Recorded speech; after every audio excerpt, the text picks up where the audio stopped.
ได้มีพิธีเฉลิมฉลองวันครบรอบ20 ปีของห้องการผู้ต่างหน้าสวิสประจำลาวนับตั้งแต่การสร้างตั้งสายพัวพันธ์ทางการทูตของทั้งสองประเทศในวันที่ 4 กันยายน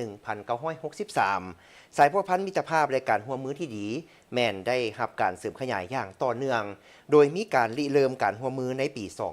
2006 สวิสได้เปิดห้องการร่วมมือเพื่อการพัฒนาสวิสหรือ SDC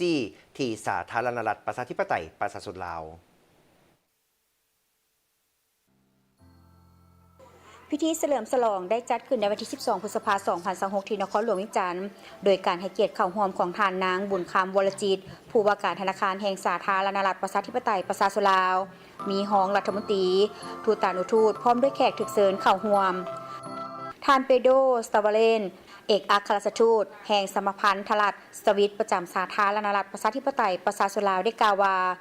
สวิสและลาวได้เป็นมิตรสหายกันมาเป็นเวลากว่า60 ปีแล้วและสวิสก็ได้มีห้องการตั้งอยู่นครหลวงเวียงจันทน์เป็นเวลา20 ปี2ประเทศเบิ่งคือว่าจะมีความแตกต่างกันหลายในตอนทำอิฐแต่ภูมิสันฐานอาจเฮ็ดให้ทานเข้าใจผิดได้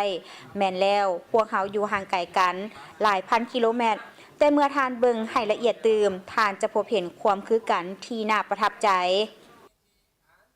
I had the opportunity to travel a lot through Lao PDR. 8 times I came officially and twice I came privately to make holidays and to know the country better. And one of the projects that struck me very much is a project in the south where we help communities to save fish reservoirs in the Mekong River together with WWF. And it shows how much the human communities and the relations between human beings and the development of human beings are in the center of our relationship.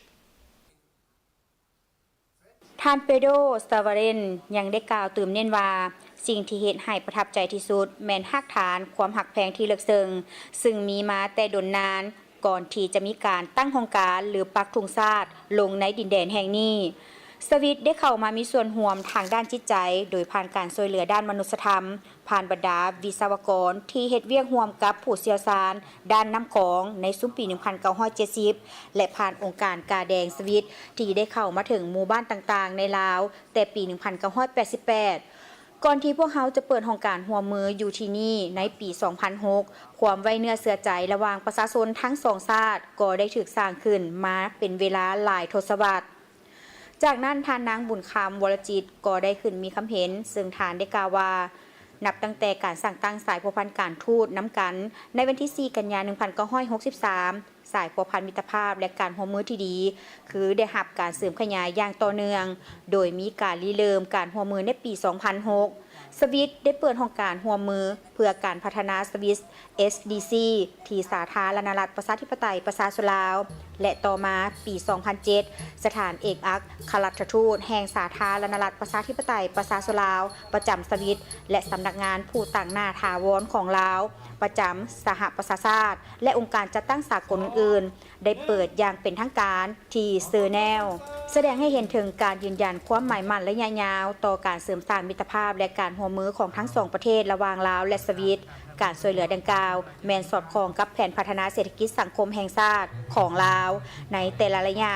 โดยเฉพาะแม่น3โครงเขตหลักเป็นต้นแมนโครงเขตพัฒนาเศรษฐกิจแบบมีส่วนร่วมการเปลี่ยนแปลงดินฟ้าอากาศและการคุ้มครองทรัพยากรธรรมชาติโครงเขตการปกครองและการมีส่วนร่วมของประชาชน